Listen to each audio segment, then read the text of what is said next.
Legal. Bom, boa noite a todos. Então, o Eduardo ele foi residente na minha frente no Hospital das Clínicas, conheço faz tempo, sempre admirei um pouco pela pessoa que ele é, além de ótimo cirurgião.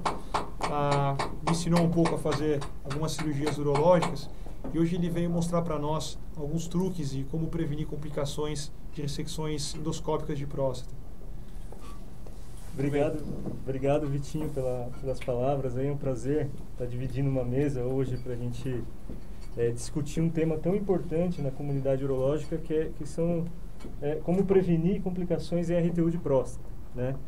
Gostaria de agradecer ao professor Miguel pelo convite, ao Alberto, né, e falar desse tema tão rico e tão importante para a nossa comunidade urológica e ao pessoal, os urologistas que nos assistem aí de casa.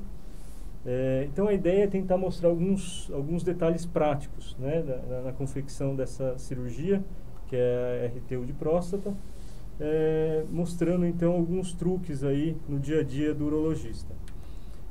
Uma breve reflexão, como o Vitinho falou, minha residência lá no HC no grupo de próstata em 2008, a gente tinha apenas 4 tipos de cirurgias, né? Isso, passado 12 anos, a gente tem mais de 10 tipos de tratamentos intervencionista para tratar um único CID, N40, que é a hiperplasia prostática benigna. Então tem um leque muito grande aí de opções terapêuticas invasivas para resolver o adenoma prostático. A grande dúvida é se existe um método talvez mais universal que consiga englobar um maior número de pacientes, né? Eu e o Vitinho cansou de ouvir isso nas visitas, lá nos pós-operatórios, na enfermaria de urologia, no 7º andar, que a RTU é a roda do tratamento cirúrgico da hiperplasia prostática benigna. Isso por quê? Assim como a roda, a RTU é um tratamento antigo, né, e foi se modernizando ao longo de décadas e se aprimorando, ganhando avanços tecnológicos.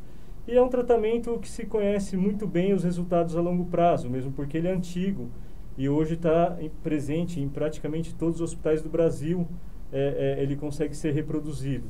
Então, por conta disso, a gente costuma sempre falar que a RTU é o tratamento que acaba englobando o maior número de pacientes. Isso daqui é um breve levantamento de todos os pacientes tratados lá no grupo de próstata por um pouquinho mais de 4 anos, foram 1.053 pacientes. Aqui na vertical a gente tem o número de pacientes e na horizontal o peso prostático. Se a gente pegar aqui próstatas de 20 gramas até mais ou menos 120 gramas, a RTU é o tratamento que consegue englobar, sem sombra de dúvida, a imensa maioria desses pacientes que foram submetidos a um tratamento cirúrgico da hiperplasia prostática benigna. Então, de modo geral, a RTU é sim o tratamento que engloba a maioria dos pacientes. Então, para responder essa pergunta, como evitar complicações em uma RTU de próstata, talvez a melhor maneira de responder é aprender a fazer bem a RTU de próstata. Então, eu vou tentar mostrar nos próximos slides o que é fazer bem. Isso aqui é um trabalho multicêntrico, que a gente um trabalho europeu, que avaliou mais de 3.000 RTUs. O peso médio prostático desses pacientes eram 47 gramas, o peso ressecado 25 gramas e o tempo cirúrgico 38 minutos. Esses pacientes ficavam em média 3 dias de internação e de sonda vesical de demora um pouco mais de 2 dias. Então é o que representa a maior parte da realidade da maioria dos urologistas do Brasil. E qual a taxa aceitável de complicação? Uma transfusão, em média, menos de 5% dos casos é aceitável, intoxicação hídrica em até 2%, e falha do tratamento com necessidade de uma nova intervenção endoscópica por volta de 6%, 7%. Essas são as taxas aceitáveis de RTU no mundo inteiro, com uma velocidade de ressecção de 0,6 gramas por minuto. Parece pouco, mas é difícil atingir esse nível de ressecção. Esse é um outro trabalho japonês que vale a pena sempre comentar, porque é o mesmo cirurgião, o mesmo urologista, que operou mais de 4.000 pacientes, mais de 4.000 RTUs. E quando que ele atingiu a excelência? Ele atingiu a excelência a partir da 80ª RTU. Que excelência é essa? Uma velocidade de ressecção de 0,8 gramas por minuto, né? Então, a cada minuto ele conseguia ressecar 0,8 gramas de adenoma prostático, Com essas taxas de complicação, transfusão sanguínea por volta de 2,4%, intoxicação hídrica 0,3% e estenose, que é a complicação mais comum aqui, por volta de 3,8%. Então, esses dois trabalhos representam bem a realidade, né? O que é RTU, com taxas aceitáveis de complicação e atingir o nível de excelência com esses níveis de ressecção, de 0,6 a 0,8 gramas por minuto. Só que o ambiente RTU, para o sucesso dessa cirurgia, ele envolve vários outros fatores, não é só o fator executor em si, o cirurgião, a capacitação desse cirurgião, né? Existem outros fatores, a captação do doente, do paciente, o convencimento desse doente de que realmente é um procedimento que a gente vai dar qualidade de vida para esse paciente ao longo da vida inteira, né? Não dá para falar de sucesso da RTU, do retrato da RTU hoje, sem falar de remuneração médica, né? Ou seja, de um modo geral, as operadoras acabam remunerando esse procedimento de uma forma talvez não tão adequada. Isso certamente impacta no número de RTUs que a gente vê por aí. Uma cirurgia rica em detalhes, rica em trabalho, dor de cabeça, então talvez merecesse uma remuneração um pouquinho melhor. Existem outros fatores que o cirurgião não participa, muitas vezes, que é a estrutura em si, a estrutura hospitalar, quais são os materiais disponíveis, como está o nível de manutenção desses materiais, né? Então, isso é importante para o final, para o sucesso da RTU. Por fim, ninguém faz nada sozinho, sempre tem uma equipe por trás. Essa equipe, como eu estava conversando com o Vitinho aqui, são vários profissionais envolvidos e isso é importante no final, no sucesso dessa cirurgia. E os cuidados de enfermagem de irrigação, que é um tema que merece um destaque também, porque as enfermeiras têm um papel muito importante nesse sucesso da cirurgia. Então, são vários fatores envolvidos para que um paciente consiga sair desse processo cirúrgico de forma adequada e sem nenhum trauma psicológico ou cirúrgico de forma mais intensa. Então, a ideia é tentar mostrar aqui detalhes de todo esse preparo, né, e como que o urologista pode participar ativamente disso. De um modo geral, a gente mantém o rack de vídeo, o set de vídeo, no ombro direito do paciente, aqui a mesa cirúrgica, né? Aqui uma perneira do lado direito. Ao lado do set de vídeo, a gente mantém o bisturi elétrico, seja monopolar, bipolar, né? Na frente daqui da mesa cirúrgica, então, um balde que vai coletar o líquido, esse líquido que vai ser usado durante todo o processo de ressecção. E um detalhe aqui, ó, do pedal de bisturi passando por trás do balde, né, do lado direito, lógico, para um cirurgião destro, que a maioria é destro, e para esse cabo do bisturi não atrapalhar quando ele passa pela frente do balde que vai coletar esse líquido de irrigação. Então, esses são detalhes que muitas vezes o cirurgião não participa disso, é um instrumentador, uma enfermeira que faz tudo isso daqui antes, mas não menos importante para o sucesso cirúrgico em si. Aqui, só exemplificando, às vezes uma sala cirúrgica tem 3 tipos de suportes de soro, suporte número 1, número 2 e número 3.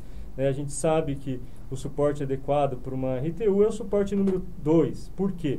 Porque todos os suportes aqui que vão acoplar o soro estão no mesmo nível de altura, que vai ser o gradiente de pressão importante para a infusão, e tem um dispositivo que consegue regular, calibrar essa altura, esse delta de pressão, que é importante. O cirurgião vai pedir ao longo da cirurgia, sobe um pouquinho, desce um pouquinho, ou seja, se ele não houve esse preparo antes, acaba atrapalhando o sucesso da cirurgia como um todo.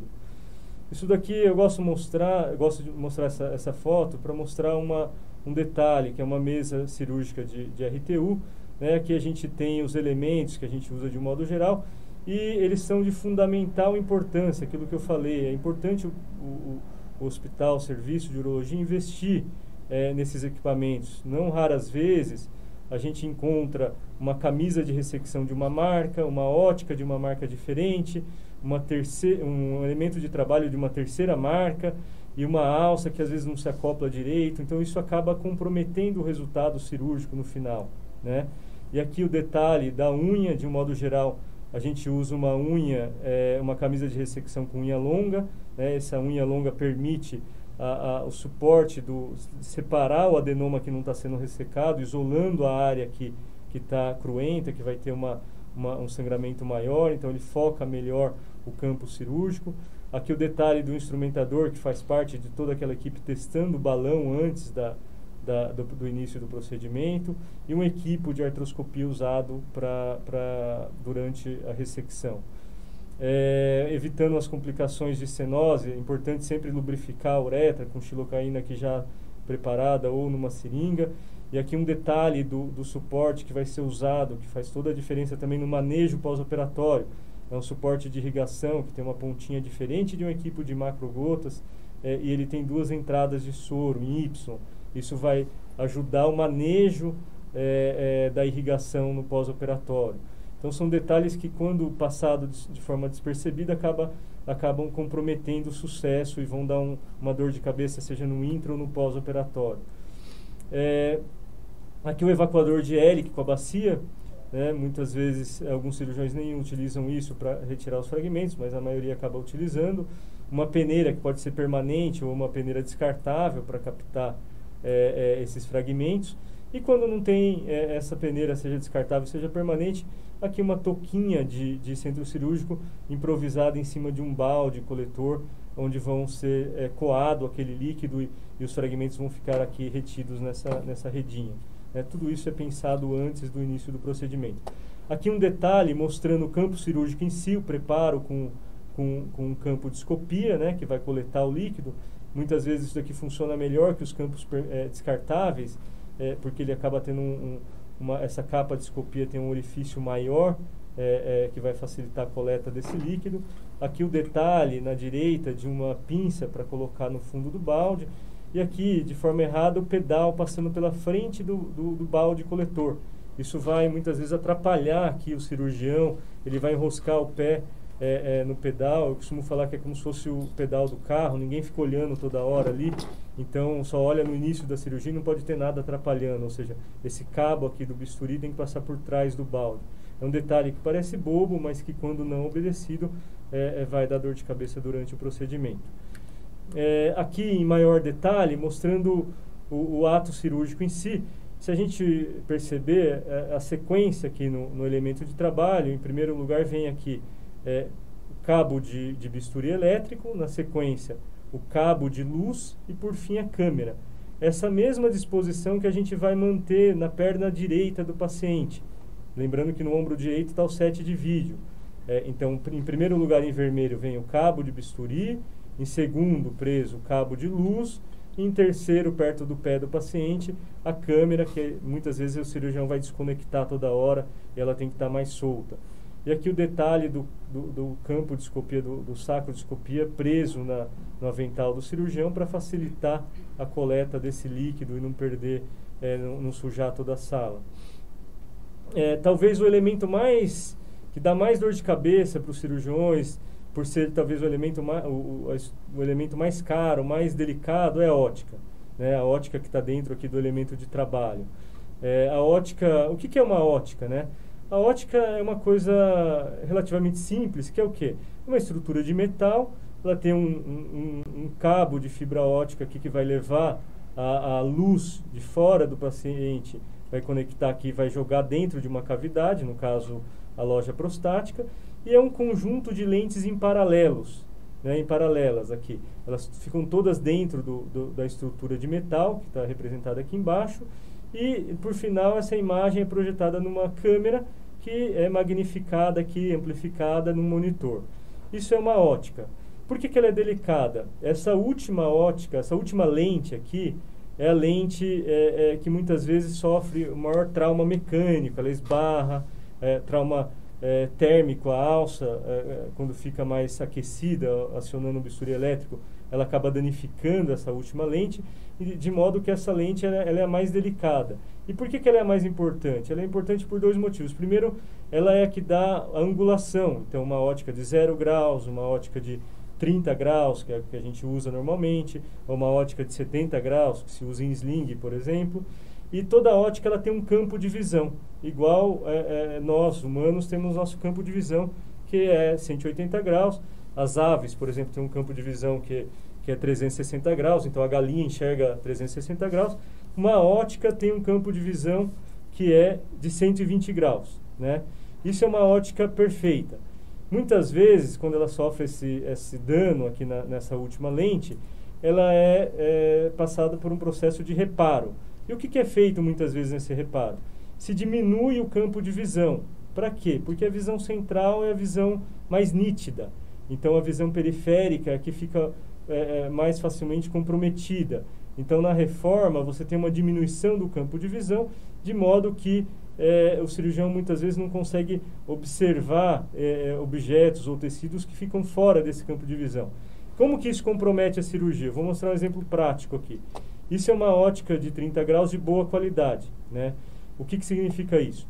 Aqui na esquerda, a gente está vendo a unha, né? Por quê? Porque ele tem um campo de visão adequado, né? E um campo de trabalho, que é onde a gente vai acionar o elemento de trabalho com a alça, fica sempre dentro desse campo de visão. Então, aqui na tela do meio, eu estou acionando 50% do elemento de trabalho. Estou avançando a alça. E aqui à direita, eu estou avançando toda a alça. Então, o tempo inteiro, eu consigo visualizar o tecido que eu estou querendo ressecar, ou que eu não quero ressecar, né? Então, essa é a ótica trabalhando. Então, aqui à esquerda, eu estou olhando, durante todo o processo, eu consigo visualizar de forma adequada o tecido que eu quero ou que eu não quero ressecar, né? Isso é uma ótica de boa qualidade, com bom campo de visão, e a visão é nítida em todo o seu campo. Aqui é um exemplo prático de uma ótica reformada, né? Uma vez o Elcio, que é um colega urologista nosso, me explicou que muitas vezes a ótica era cortada. Eu falei que impossível. Ele me provou que era. Então, aqui à esquerda, o que a gente tem? A gente, primeiro, eu não consigo visualizar a unha, né? O cirurgião chama a enfermeira na sala, reclama, mas a enfermeira fala, a visão está nítida, e realmente está nítida. Então, aqui no meio, eu estou colocando a alça lá no meio, acionando metade do elemento de trabalho, a alça já começa a sair do campo de visão. E aqui à direita, eu estou acionando todo o elemento de trabalho e a alça praticamente some do campo de visão. Por quê? Porque essa ótica foi reformada, né? Ela tem uma diminuição do campo de visão e o campo de trabalho fica às escuras, ou seja, o cirurgião não consegue olhar com nitidez onde ele está fazendo a ressecção. Isso compromete o resultado da cirurgia, por melhor que seja o cirurgião, né? Em detalhe, aqui, não sei se dá para perceber, mas a ótica virgem, a ótica boa, essa ótica da direita, e a ótica da esquerda, ela realmente é um pouquinho mais curta do que uma ótica boa. Então, essa diminuição, mesmo que milimétrica, acaba comprometendo o resultado, podendo comprometer o resultado do procedimento. Isso daqui é o equipo de artroscopia, vale a pena mostrar, porque é importante, talvez tenham residentes olhando a nossa apresentação. O primeiro passo é clampear todas as vias, né? Uma vez clampeado aqui as 4 vias e a via que fica com o cirurgião, a gente passa então o equipo para o enfermeiro, o circulante de sala. Como que eu... Vou dar play, Mauro. Como que eu dou play aqui? Então, só para mostrar como que a gente preenche isso de manitol, sorbitol, enfim, seja qual for o líquido que a gente usa na irrigação. Então, primeira coisa é clampear as 5 vias, porque senão o enfermeiro ou o técnico de enfermagem vai tomar um banho de líquido de irrigação. Eu costumo falar que para poder cobrar, ensinar, tem que saber fazer, por isso que é importante os cirurgiões terem 100% de noção disso daqui. Então, a gente passa as 4 vias clampeadas, ele conecta as 4 embalagens de manitol, e aí a gente precisa preencher todo esse circuito para sair daquelas bolhas. Então, o próximo passo é abrir as 4 vias, e ele, então, comprime 2 embalagens ao mesmo tempo para preencher todo o circuito, e as bolhas saem, então, desse dispositivo. Ele fica completamente repleto de soro. E aí, por fim, ele clampeia novamente 2 e deixa 2 aberto, e aí a gente pode dar início à ressecção sem aquelas bolhas atrapalhando durante todo o procedimento. Então, um detalhe é que, quando obedecido, vai garantir uma cirurgia sem nenhum transtorno em relação às bolhas. Falando agora do passo a passo, como que a gente faz a RTU lá no HC, né, de um modo geral, a anestesia é um bloqueio loco-regional, ou seja, é uma raquianestesia. Qual que é a vantagem? A raquianestesia, nesse contexto, ela permite um nível pressórico estável durante todo o procedimento, sem grandes oscilações. Essas oscilações, por exemplo, acabam levando a um sangramento que pode dificultar a visualização do tecido. E, para conforto do paciente, é feita uma sedação leve para que ele tenha o conforto e, ao mesmo tempo, permita que o anestesista ou o cirurgião identifique os sinais clínicos de intoxicação hídrica. Por isso que a sedação deve ser leve. E, de modo geral, os antibióticos, a gente usa cefalosporina de primeira geração, com urocultura negativa, e os casos que são sondados, de modo geral, cefalosporina de terceira geração, ou guiada pela urocultura conforme o paciente apresentar. Aquele líquido de irrigação, é importante o suporte estar reguladinho. Geralmente a gente deixa de 40, 70, 80, no máximo centímetros de coluna d'água. Por que isso? Abaixo de 40, praticamente inexiste intoxicação hídrica, é difícil, né? Então é difícil o cirurgião conseguir fazer uma boa cirurgia com um nível abaixo de 40 centímetros a partir da bexiga, do nível da bexiga. Por outro lado, com uma coluna d'água acima de 70, 80 centímetros, você tem uma visualização perfeita do tecido, porém aumenta o risco de intoxicação, uma vez que aumenta a pressão dentro da bexiga e vai translocar mais líquido de dentro da bexiga para o espaço intervascular e aí as consequências da hiponatremia e assim por diante. De um modo geral, usamos manitol ou a solução com manitol com sorbitol, né? E a água destilada, a vantagem disso em relação à água destilada, que a água destilada acaba, além da hiponatremia, acaba causando também muita hemólise. Então, a água destilada é só para quem realmente tem muita habilidade, né? Porque a hemólise pode levar a insuficiência renal e outras complicações. Em relação à camisa, a preferência dos grandes resseccionistas é por camisa 24 French, que é uma camisa que tem um diâmetro menor. Isso sempre, o medo é aquela complicação de estenose de uretra, né? Porque quanto maior o diâmetro da camisa, maior a compressão ali da mucosa da uretra e maior o risco de estenose de uretra. E de um modo geral, a unha longa para RTU de próstata e a unha curta para RTU de bexiga. O medo sempre é a uretra, então é importante, desde o início da cirurgia, muitas vezes fazer uma meatotomia para evitar uma estenose de fossa navicular ou de meato, né? Uma meatotomia, com lâmina 15. Isso a gente faz quase que de rotina, né? E diante de um achado de estenose, daí eventualmente fazer uma uretrotomia ou, quando é uma estenose mais importante, deixar a RTU para um segundo momento. Em relação às técnicas cirúrgicas, que a escola ali do HC, basicamente são duas maneiras de realizar a ressecção. A técnica das calhas, empregada e desenvolvida aí pelo professor Geraldo Campos Freire, ou a técnica, que eu vou mostrar mais à frente, e a técnica dos pêndulos, ensinado ao longo de várias gerações aí pelo Paulo Cordeiro, as duas com suas vantagens e desvantagens. E o detalhe da compressão manual suprapúbica, que ajuda no esvaziamento vesical e evita complicações intraoperatórias. Importante da ressecção é sistematizar, ou seja, padronizar o que ressecar primeiro e o que ressecar por último. De um modo geral, em primeiro sempre o lobo mediano. Por que isso? Porque ele é o mais importante na fisiopatologia, ele é aquilo que está lá na frente, junto da bexiga. Quando não tem o lobo mediano, a gente faz a ressecção entre 5 e 7 horas, sempre com a preocupação de que os fragmentos ali sejam curtos. Por quê? Porque eu não quero ressecar a bexiga, eu não quero desinserir o colo vesical aqui. Uma vez desinserido logo no início, isso daqui vai acabar infiltrando ao longo da cirurgia. E quando a gente resseca esse tecido lá na frente, quando a gente vai depois para os lobos laterais, os fragmentos conseguem ser jogados para dentro da bexiga. Então, por isso, sempre começar pelo lobo mediano ou lá na frente, entre 5 e 7 horas, quando não tem lobo mediano. Depois do lobo mediano, a gente vai para os lobos laterais, né? Aí aplicando uma das duas técnicas, ou calhas ou pêndulos. E junto com os lobos laterais, o teto. E por fim, que muitas vezes é negligenciado, é a região do ápice, junto aqui ao tecido em volta do veromontano, tecido paramontanal. Isso também muitas vezes é negligenciado e acaba comprometendo talvez a ressecção completa do adenoma. E, geralmente esse passo a gente deixa por fim, para o final da cirurgia. Aqui só para exemplificar, então primeiro os fragmentos ali junto ao colo vesical, né, entre 5 e 7 horas, fragmentos mais curtos, sempre visualizando a barra intermeatal, o tecido vesical e não aprofundando para não desinserir o colo vesical.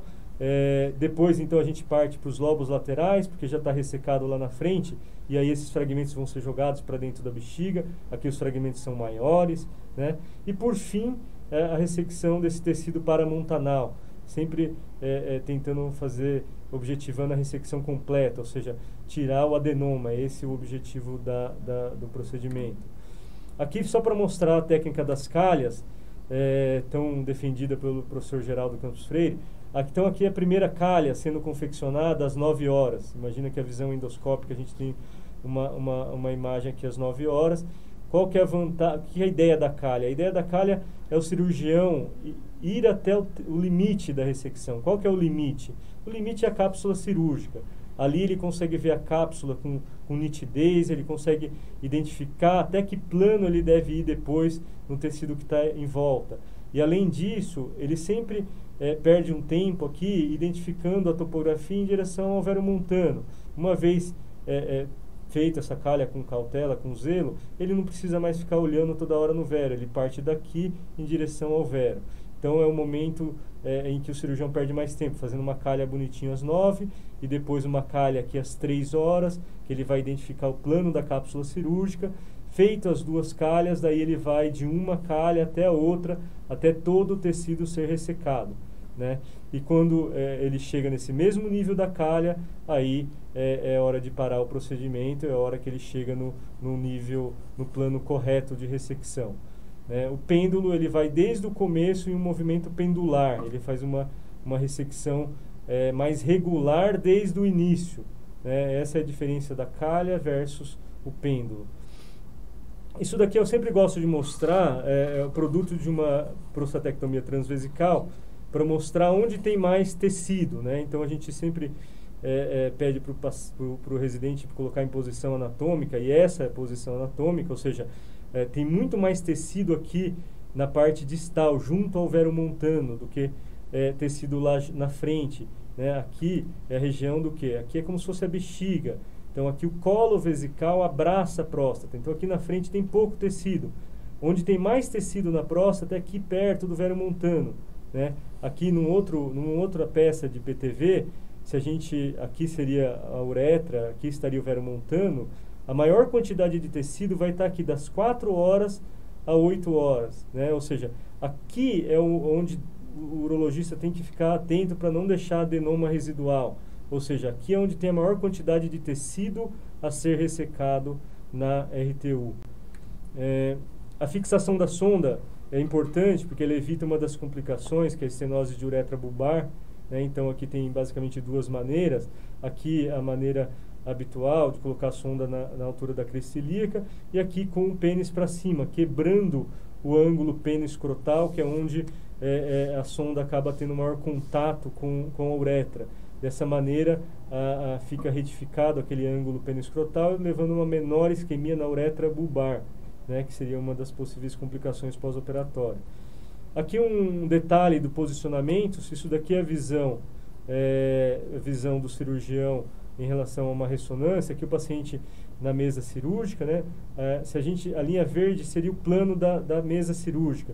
Então, o nível da uretra prostática, ela tem uma angulação de mais ou menos 30 graus. Então, o cirurgião vai trabalhar nessa linha vermelha.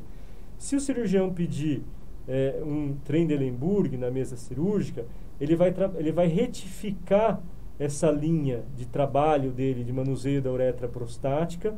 Então, com um Trendelenburg, ele fica mais fácil de identificar o tecido se apresenta de forma mais adequada. É um detalhezinho que ajuda muitas vezes na ressecção e no alinhamento desse nível da uretra prostática. E por fim, então, das complicações, eu acho que talvez uma das mais frequentes e temidas é o sangramento. Ela é presente em até 4%, lógico que nos grandes centros que tem um volume maior, esse número é muito menor do que 4% de nível de transfusão, né? E talvez a maior dica, truque para evitar o sangramento seria fazer uma ressecção bem feita, né? E para fazer uma ressecção bem feita são 2 detalhes. O primeiro, simples, é reconhecer o que eu devo ressecar, né? O que é o adenoma? Eu não posso deixar adenoma. Por quê? Uma vez, se eu ressecar todo o adenoma, eu chego no nível da cápsula cirúrgica. Aqui a representação do adenoma e os vasos. Então, quanto mais próximo a cápsula, mais fácil é a hemostasia. Hemostasiar um vaso no meio do adenoma é muito chato, muito difícil. Acho que a maioria dos urologistas já passou por essa experiência. Ao passo que a gente avança a ressecção e a gente não deixa nenhum tecido, ou seja, a gente reconhece o tecido que deve ser ressecado, a gente atinge o nível da cápsula cirúrgica e aí fica muito mais fácil fazer hemostasia. E a segunda dica e detalhe é não ressecar aquilo que eu não devo ressecar, ou seja, a hora que eu chego nesse plano eu não posso ressecar, porque se eu ressecar eu vou expor um seio venoso, né? E sangramento de seio venoso talvez seja uma das coisas mais chatas de controlar aí, durante a RTU. Então vai comprometer toda a cirurgia, vai aumentar a chance de intoxicação hídrica e é difícil de fazer a hemostasia. Então eu tenho que reconhecer o que eu devo retirar e reconhecer o que eu não devo retirar, porque ali eu não vou afundar minha alcinha. Se eu afundar a alça ali, eu vou identificar lesão seio venoso. Aqui, mais uma vez, na visão endoscópica, das 4 às 8 horas é onde tem a maior quantidade de adenoma e raramente a gente atinge um seio venoso aqui. Por quê? Porque aqui tem muito adenoma, eu tenho que ir até o fim. E aqui anteriormente às 4 horas e às 8 horas, é onde tem menos adenoma e mais facilmente eu posso lesar um seio venoso. Como que a gente controla, então, o sangramento? Antigamente, as taxas de transfusão eram até 20% no RTU. Hoje, nos grandes centros, chega a 1%, 2%. Ele pode ser um sangramento arterial, que aquele é mais fácil do cirurgião identificar, ou um sangramento venoso, que é mais chato, mais difícil de controlar, na verdade. Muitas vezes ele só é controlado passando uma sonda de Foley e fazendo a tração do balão contra a loja, tendo cuidado aí para não isquemiar a glande. Essa tração deve ficar por algumas horas, só sempre com o medo de causar uma isquemia de glande. Um detalhe que a gente aprendeu lá no HC com o Piovesan é deixar uma sonda uretral em paralelo que vai ajudar no manejo da irrigação, que é de fundamental importante para evitar essa complicação que é o sangramento, que são os cuidados pós-operatórios. Isso é importante. Então a gente coloca uma sonda uretral em paralelo, de modo que a gente fica com 2 vias de entrada de soro, tanto pela sonda de 3 vias quanto pela sonda uretral. E um outro detalhezinho que muitas vezes acaba ajudando o cirurgião, principalmente naquela primeira hora após a cirurgia, ali na RPA ainda, é evitar o efeito sifão. O que é o efeito sifão? Se a gente tem aqui do lado direito a bexiga e aqui o coletor, a gente deve evitar que toda a extensão desse coletor fique repleta de soro, ou seja, que tenha ar ali. A gente tem que manter o ar ali dentro. Por que isso? Isso mantém a bexiga com uma certa repressão, exatamente na altura da coluna aqui do coletor, da extensão do equipo de coletor, da sonda. Por que isso? Esse líquido de irrigação dentro da bexiga vai manter uma pressão, que vai ter 2 fatores. Primeiro, vai colabar os pequenos vasos, essa pressão. Segundo, vai diluir o sangramento de modo a não formar coágulo, né? Então a gente tem que evitar o efeito sifão. Isso ajuda principalmente na primeira hora após a ressecção. Vale a pena falar um pouco aqui do efeito sifão. O que é o efeito sifão? É quando eu tiro o líquido do recipiente A e levo para um recipiente B mais baixo, no nível mais baixo, e esse líquido passa por uma estrutura mais alta, por um nível mais alto. Parece simples, né? Mas isso daqui tudo tem que ficar repleto de líquido. Quando esse sistema fica totalmente repleto de líquido, a pressão A se iguala à pressão B, ou seja, o A, que é a bexiga, vai ficar completamente vazio, né? Ficando vazio, o sangue não vai se diluir, vai formar coágulo e não vai tamponar nunca aquele sangramento praticamente normal ali no pós-operatório da RTU. Onde que a gente tem o efeito sifão? Todo mundo tem aqui em casa o efeito sifão, né? Na privada, ou seja, quando essa coluna de água fica com ar, né, isso permite que o vaso sanitário fique com líquido aqui dentro. Seria aqui no caso a bexiga, ou seja, ela vai ficar com líquido repleto aqui dentro, mantendo a diluição do sangramento e mantendo uma pressão. Ao passo que quando tudo isso daqui se preenche de líquido, a pressão aqui dentro vai ficar, entre aspas, negativa, ou seja, vai ficar vazia a bexiga, não vai ficar com líquido para manter uma pressão e diluição do sangramento. Então, a gente tem que evitar o efeito sifão, principalmente nessa primeira hora de RT1. É um detalhe que traz muito benefício e ajuda a controlar muito sangramento, que às vezes passa ali despercebido no pós-operatório imediato. Falando da intoxicação hídrica, é uma complicação mais rara, né, tem a ver depende do líquido de irrigação que se usa. De um modo geral, o principal fator determinante é a altura da coluna aqui do suporte, que vai ficar com o manitol, com o sorbitol, né, ao passo que quanto maior essa coluna d'água a partir do nível da bexiga, maior a pressão dentro da bexiga, do líquido, e maior a translocação de líquido da bexiga por espaço intervascular, né? Então, geralmente a gente usa em um máximo de 70, 80 centímetros, e lógico que depende também da qualidade da ressecção, né? Ou seja, uma ressecção que eu leso um seio venoso logo no início, essa ressecção a gente tem que ser mais breve, mais rápido, menos tempo cirúrgico, porque vai aumentar mais a absorção desse líquido. De um modo geral, são próstatas acima de 45 gramas e próstatas acima de 1h30 de ressecção. São os fatores de risco de um modo geral, mas tem certamente outros fatores envolvidos, como a coluna d'água e a qualidade em si da ressecção. A fisiopatologia é o aumento da volemia por esse líquido de irrigação. Isso vai levar a uma hiponatremia, que vai encharcar todos os tecidos, de um modo geral, inicialmente músculo, pulmão e, por fim, o sistema nervoso central, levando, então, a tríade da intoxicação hídrica, a tríade de Cushing, que é a hipertensão, bradicardia e alteração de nível de consciência. Nesse momento, o cirurgião pode fazer Lasix, que vai ajudar a expoliar mais água do que sódio, e nos casos mais graves, a solução hiperosmolar, sempre, lógico, dosando o sódio do paciente. A estenose de uretra, ela pode ser desde a uretra distal até a uretra bulbar, né? Os cuidados eu já falei, na uretra distal, no meato, a meatotomia com lâmina 15 acaba ajudando a ter menos atrito ali da camisa de ressecção, e a fixação adequada da sonda para cima acaba diminuindo o índice de estenose de uretra bulbar. E lógico, a camisa, de um modo geral, quanto maior a camisa, maior o trauma mecânico, por isso que muitos cirurgiões preferem a camisa 24 French, que teria um menor diâmetro. E é uma complicação que geralmente acontece de forma um pouco mais tardia, 2 meses depois do pós-operatório, justificando aquela nova intervenção em até 8% dos casos. Então, isso tem que ser tomado cuidado durante o intraoperatório para evitar essa complicação lá na frente.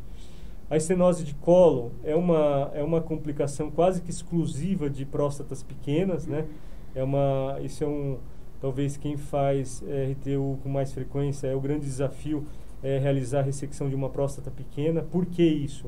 Esse autor chinês aqui identificou que quando você tem um tecido ressecado menor que 15 gramas, ou seja, quando uma próstata é pequena e você faz a ressecção e esse tecido é menor que 15 gramas, você tem um risco 7 vezes maior de ter uma esclerose de colo, né? Por quê? Porque fica aquele colo pequenininho, apertado. Então, isso é o grande desafio do resseccionista. E como que a gente deve evitar essa complicação? Ficando atento a essas próstatas pequenas, evitando o uso excessivo do eletrocautério na região do colo vesical, e quando o colo é muito pequeno, no final fazer uma capsulotomia complementar, que é 5 horas e às 7 horas com Collins, né? Isso vai aumentar o diâmetro do colo vesical, evitando essa capsulotomia, e o uso do alfa-bloqueador no pós-operatório também tem um papel de evitar essa complicação. A explosão vesical é um evento raro, né, mas muitos urologistas, infelizmente, já conviveram com essa experiência. Por que ela acontece? Quando a gente passa o bisturi elétrico, a alça de ressecção no tecido prostático, produz os gases, que são gases explosivos, né, que são gases que têm o efeito de poder entrar em combustão, que é basicamente o etileno, o butano. Isso é produzido o efeito da passagem do tecido, do bisturi elétrico no tecido prostático, e geralmente acumula essa bolha aqui na região do teto da bexiga. Então, em que momento acontece a explosão? No final da cirurgia, quando o cirurgião está fazendo hemostasia aqui do colo vesical, ele atinge a bolha e aí tem a explosão. Então, é importante sempre o auxiliar comprimir aqui para evitar que entre o ar, né? Ou seja, não vai entrar oxigênio, se não tiver oxigênio não vai ter a combustão, e também essa compressão suprapúbica ajuda a eliminar esse gás produzido durante a ressecção. Né? Geralmente, então, a explosão acontece no final da ressecção, é um estalido no final da cirurgia, o cirurgião toma um susto, né? E a face que se rompe é a face peritoneal, então se faz necessário uma laparotomia para corrigir essa lesão. E o detalhe aqui do auxiliar, aqui a mão direita do auxiliar comprimindo a região do hipogástrio, ajuda a evitar a entrada de oxigênio e facilita a saída daquele gás explosivo. Então é um detalhe que ajuda muito a evitar essa complicação que é rara. Então basicamente acho que era isso, e a ideia então acho que foi mostrar essas dicas práticas aí do dia a dia. Legal, muito obrigado, Muraca, aula cheia de detalhes e truques mesmo. Antes de passar para as perguntas, eu queria só contar uma história um pouco lúdica. Eu gosto muito de pescar, e uma vez eu conversei com um pescador que bateu todos os recordes, e eu perguntei o que ele fazia de diferente para quebrar esses recordes. Ele começou a mostrar alguns detalhes. Primeiro eu dou esse nó diferente, depois eu uso esse anzol que é diferente também, a minha vara é um pouquinho diferente, o jeito que eu arremesso é assim, a linha que eu uso é assado, eu me posiciono assim, eu faço quando eu vou fisgar o peixe, enfim. Ele me falou umas 20 ou 30 coisas seguidas assim. Eu falei, não, mas de tudo isso que você me falou, o que você acha que faz a maior diferença? Ele falou, não tem uma coisa que faz a maior diferença. Cada pequeno detalhe desse muda 1%. Só que eu faço 20 ou 30 detalhes a mais, eu tenho 20 ou 30% de vantagem em cima das outras pessoas. Então, eu acho que cirurgia é mais ou menos um ato parecido, porque a gente muda cada detalhe desse que o Muraca explicou, que vai desde o preparo, e onde passa os cabos, a posição do cirurgião, equipamento, etc. E no final das contas, cada detalhe desse é pequeno, mas se você somar tudo, você evita complicações e você tem um resultado melhor também. Então, muito obrigado, Muraca, foi muito legal a aula. E tem algumas perguntas. Primeira coisa, eu queria saber o que você acha do manejo de anticoagulantes na cirurgia de RTU, na verdade, mais do AS. Você acha que faz diferença parar? Como que vocês fazem na HC? Sim, eu acho que, assim, Vitinho, a gente tem que colocar numa balança, né? A vantagem e desvantagem de suspender o antiagregante, no caso aí, o AS. Via de regra, o paciente que vem usando o AS 100 mg, é melhor para ele vai ter um benefício maior ficar operar em vigência desse antiagregante de 100 mg do que suspender. Então, de um modo geral, quando a dosagem é 100 mg, é melhor não suspender e manter essa medicação desde o pré-operatório, o intraoperatório e pós-operatório. Isso, obviamente, quando a gente está falando de AS e na dosagem de 100 mg. Os riscos de suspender vão ser maiores do que o benefício cardiovascular de se manter no pós-operatório. Isso, lógico, tem que ser particularizado para cada paciente e para cada outro agente antiagregante. Mas, via de regra, o AS100 a gente opera com o paciente mantendo o uso, sim, sem nenhuma grande complicação hemorrágica. Legal, bacana. Uma outra pergunta sobre os tipos de sonda. A gente sabe que, dependendo da qualidade, pode ter um risco maior de entupir, enfim. Você acha que tem algum tipo que você prefere, que você recomenda quando a gente tem acesso? Essa pergunta entra naquele item que eu coloquei, que muitas vezes o cirurgião não participa disso, né? Ou seja, dessa decisão. Uma instituição, um agente comprador do hospital que decidiu, né? Mas certamente muda completamente. Tanto é que aquela artimanha que a gente faz de colocar uma sondinha uretral em paralelo é para facilitar a irrigação, porque aquela sonda de látex ela pode não irrigar tão bem quanto, por exemplo, uma sonda de 3 vias de silicone desenvolvida especificamente para irrigação. Então é nítido e gritante a performance da irrigação no pós-operatório. Quando a gente pede uma sonda, lógico, quando disponível, ela faz sim, ela cumpre sim seu papel, então aquela artimanha da sondinha uretral em paralelo não se faz necessário. O ideal seria uma sonda, então, de silicone de 3 vias, que ela irriga de maneira muito melhor e às vezes até para, eventualmente, se tiver um coágulo, para desobstruir, ela tem um lúmen lá dentro, uma luz da orifício de drenagem muito maior do que uma sonda convencional de látex. Na maioria dos pacientes, muitas vezes não faz diferença, mas um paciente que acabou de fazer uma ressecção, uma próstata grande, nesse paciente sim vai fazer diferença. Legal, bacana. Tem uma pergunta do pessoal que está assistindo em casa. O Alid Knifes perguntou se o uso de finasterida por algum tempo no pré-operatório reduz o risco de sangramento. E por quanto tempo você acha que seria o tempo ideal? O benefício ele é mais a longo prazo. A finasterida ela não vai agir em poucas semanas. Ele vai ter que aí usar no mínimo de 3 a 6 meses. Né? Agora, é difícil a gente atribuir ao remédio o grande benefício de evitar uma complicação hemorrágica no pós-operatório. Eu acho que talvez o grande trunfo aí é a gente valorizar cada uma desses passos, fazer uma ressecção de boa qualidade. Isso sim vai ajudar no controle de sangramento pós-operatório. O benefício da finasterida é pequeno, demora para você colher esse benefício, e na minha opinião não é isso que vai evitar essas complicações por volta aí de 1-2% de complicações hemorrágicas no pós-operatório. Eu acho que é difícil a gente apostar todo esse benefício nessa droga, e por um tempo muito grande, né? É difícil falar para o paciente, toma 6 meses, que daqui 6 meses a gente vai... Então, de um ponto de vista prático, acho que tem pouco benefício. A gente sabe que demora para fazer ação a droga, né? Sim. Curto tempo não funciona. Sim. Outra pergunta do pessoal que está vendo em casa, o Dr. Berteiro perguntou qual a preferência sua e o que o pessoal faz no HC pós próstatas de 200 gramas. Sim. Ele gosta de fazer bipolar, e o que você acha? Quais são as opções?